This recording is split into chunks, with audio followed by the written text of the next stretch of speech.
wabarakatuh. Bismillahirrahmanirrahim. Hamdan wa syukran lillah. Wassalatu wassalamu ala rasulillah wa ala alihi wa sahbihi wa mawala. La hawla wa la quwata illa billah. Amma ba'd.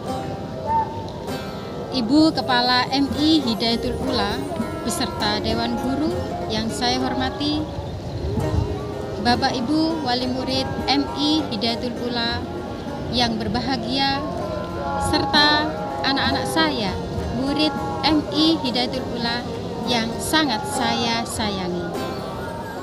Marilah kita panjatkan puji dan syukur kita kepada Allah Subhanahu wa Ta'ala yang telah memberikan kita nikmat iman, Islam, dan sehat walafiat, sehingga kita dapat bertemu pada bulan Ramadan tahun ini. Sholawat dan salam mari senantiasa kita haturkan pada junjungan kita Nabi besar Muhammad sallallahu alaihi wasallam, juga kepada keluarga dan sahabat beliau. Semoga kita semua selaku umatnya mendapatkan berkah dan syafaat beliau. Anak-anakku yang berbahagia, pada kesempatan kali ini saya akan menyampaikan kultum dengan tema adab-adab puasa Ramadan. Anak-anak sholih dan sholihah, di bulan Ramadan ini merupakan bulan suci dan berkah. Di dalam bulan ini Allah Subhanahu wa Ta'ala telah mewajibkan manusia agar melaksanakan ibadah puasa. Sedangkan puasa sendiri adalah salah satu amalan yang sangat agung. Jika dikerjakan akan mendapatkan pahala yang sangat besar dari Allah Ta'ala. Bahkan Rasulullah Sallallahu Alaihi Wasallam bersabda yang artinya, orang-orang yang suka berpuasa akan mendapatkan surga khusus bernama surga Ar-Rayyan. Di dalam surga Ar-Rayyan terdapat banyak buah-buahan yang sangat lezat. Ada juga istana-istana yang sangat besar, yang sangat indah, yang disediakan khusus untuk orang yang berpuasa. Di sana kita juga bisa meminta apa saja. Sungguh tak terbayang betapa nikmatnya. Maka dari itu sangatlah rugi apabila ibadah puasa kita ternyata sia-sia dan tidak berbuah pahala. Anak-anakku yang sholih dan sholihah, ketahuilah bahwa tidak semua puasa yang dikerjakan oleh manusia diterima di sisi Allah Subhanahu wa Ta'ala. Bahkan ada orang-orang yang berpuasa namun hanya mendapatkan lapar dan dahaga saja, tidak mendapatkan pahala. Sebagaimana yang disampaikan oleh baginda Nabi Muhammad SAW, yang artinya, betapa banyak orang berpuasa tapi tidak mendapat pahala apapun dari puasanya. Lalu yang menjadi pertanyaan, mengapa mereka tidak mendapatkan pahala? Jawabannya adalah karena mereka tidak memperhatikan adab-adab berpuasa.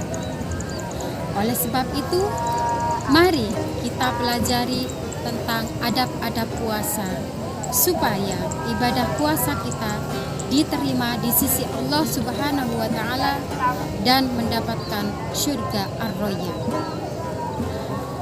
Adab-adab tersebut, yang pertama, niat puasanya ikhlas karena Allah Ta'ala.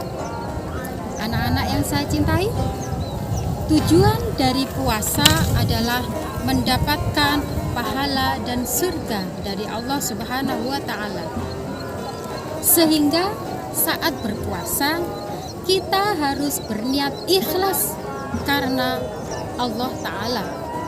Tidak boleh niat puasa karena ingin dilihat teman atau takut kepada orang tua atau kepada guru. Ada puasa yang kedua adalah menjaga anggota tubuh agar tidak berbuat keburukan atau kejahatan.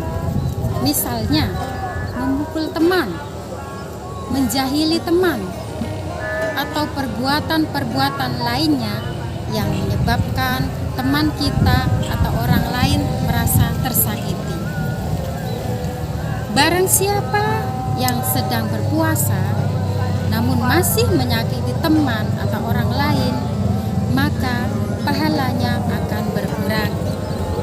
Ada puasa yang ketiga, yaitu seorang yang sedang berpuasa haruslah sabar apabila mendapat perilaku buruk dari orang lain.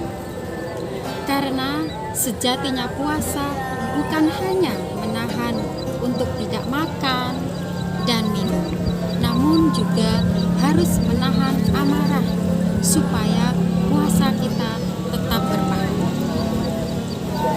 Sabda Nabi Muhammad SAW, jika ada orang yang mencaci maki kita atau mengganggu kita, maka orang berpuasa hendaklah ia berkata, "Aku sedang berpuasa, aku sedang berpuasa." Jadi jangan malah membalas, memukul, atau membalas mencaci maki. Anak-anak, adab yang keempat adalah menjaga lisan dari berbohong atau mencela. Apabila di hari biasa ada yang suka mencela atau masih suka berbohong, sebaiknya di bulan Ramadan ini harus berhenti untuk selamanya. Jadikan bulan suci ini sebagai bulan untuk berubah. Mari bersama-sama kita merubah adab dan akhlak kita menjadi lebih baik. Anak-anak, ada puasa yang kelima adalah banyak membaca Al-Quran dan beramal soleh. Mari anak-anak kita manfaatkan bulan Ramadan ini dengan sebaik-baiknya. Misalnya dengan membaca Al-Quran atau mengerjakan amal soleh lainnya seperti belajar, berzikir, dan lain sebagainya. Jadi anak-anak jangan hanya mengisi bulan Ramadan ini dengan tidur dan bermain saja ya. Nah anak-anak, yang terakhir, adab yang terakhir setelah berpuasa ya, pada saat berbuka jangan buka ya berlebihan, sebab terlalu banyak makan dan minum maka bisa mengakibatkan rasa malas untuk beribadah, malas untuk sholat tarawih, dan malas untuk tadarus Al-Quran. Hadirin sekalian dan anak-anak sholih sholihah, demikian kultum singkat yang bisa saya sampaikan. Semoga ada guna dan manfaatnya bagi diri saya dan bagi yang mendengarkan. Apabila ada salah, saya mohon maaf yang sebesar-besarnya. Namun jika ada yang benar, maka datangnya hanya dari Allah Subhanahu wa taala. Terima kasih atas perhatiannya. Wallahul muwaffiq ila aqwamit thoriq. Wassalamualaikum warahmatullahi wabarakatuh.